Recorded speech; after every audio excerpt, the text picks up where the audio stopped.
This November marks the one-year anniversary of Woodford County Public Schools completing an equity and culture audit process through Whatever It Takes Incorporated. Over this past year, we've experienced many challenges within our own community and across our nation, making this work even more critical. We are excited to share with you the progress we have made as a district to create a more culturally responsive and inclusive school community. My name is Ryan Asher. I'm the Chief Academic Officer of Woodford County Schools.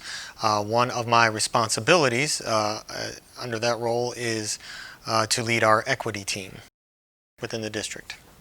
My name is Dennis Johnson. I am an Ames teacher at the high school, the athletic director, and the football coach at Woodford County High School. I've been on the equity team since it started originally, and it came about because of the unrest, not within our country, but within our school. And so we thought we needed to do something as administration, as a Woodford County community, to kind of get some of these issues solved. Our district went through an audit, a cultural audit, from an outside firm called Whatever It Takes, who came in last September, not just so over a year ago, to go through all of our schools throughout the district to look at a number of different things beyond achievement data, just to look at how we are culturally responsive in a number of different areas. And so that is the focus of our work right now, because since from that audit we developed an action plan, and that is the focus of our work month in and month out. Well, I think it's very important. I think we want everybody to feel welcomed and comfortable. And I don't know if it's not that way, hadn't been that way here and other places. So I think you have to, at some point, you have to say enough's enough, and we've done a good job. And it's not, some people on that look at them and say, man, it's just something to check another box.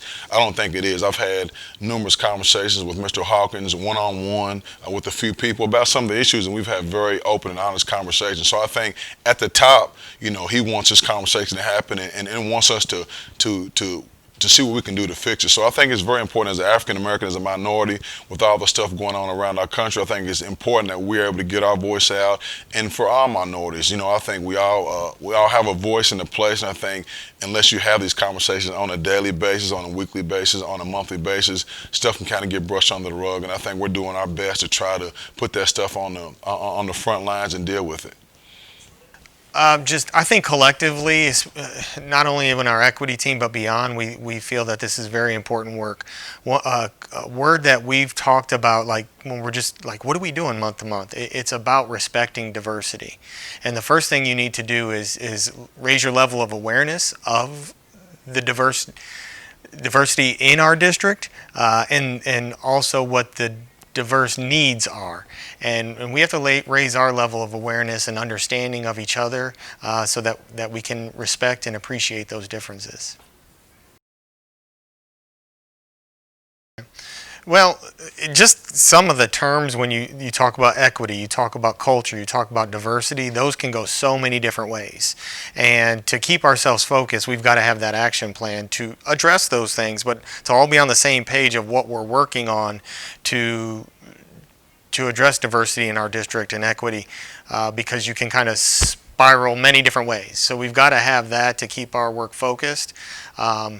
And those elements that are on there are not just haphazard type strategies and activities. They directly came from that audit that I had mentioned before that we had gone through. And they are in 3 specific areas. Each area contains, 3 to 4 different strategies that we're focused on. And I've used the word focus many times, but that's exactly why. Just to keep our work focused and keep us all on the same page. From the beginning, we had some professional developments with Mrs. Banks, who kind of the company that we use to kind of help us head this whole equity team and committee. And so originally she gave us a whole bunch of questions she asked us about, what is it going to look like is I think the most important thing. And then she gave us wanted us to get a centralized focus on what do we want to address up on the equity team. Like Mr. Asher said, it could go a million different ways. So we were able to narrow it down to 3 or 4 things.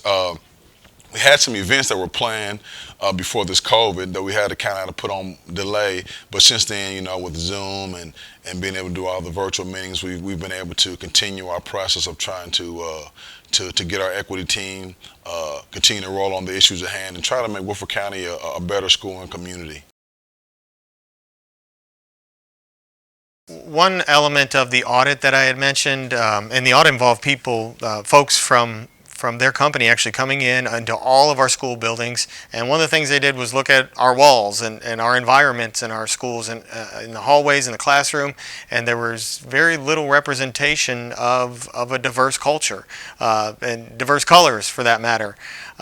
So that was an element of the action plan. Your school environment needs to represent your students and staff and the diversity of your students and staff.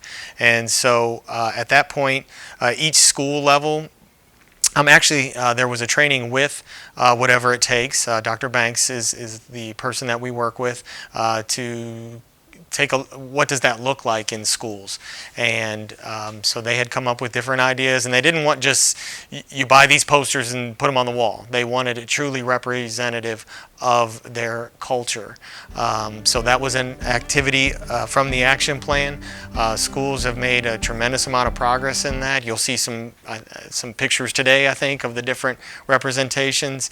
A couple that come to mind are at one of our elementary schools. They have flags, national flags from various countries that their families originated from, it's well over 10, and so that was kind of a cool experience that they went through.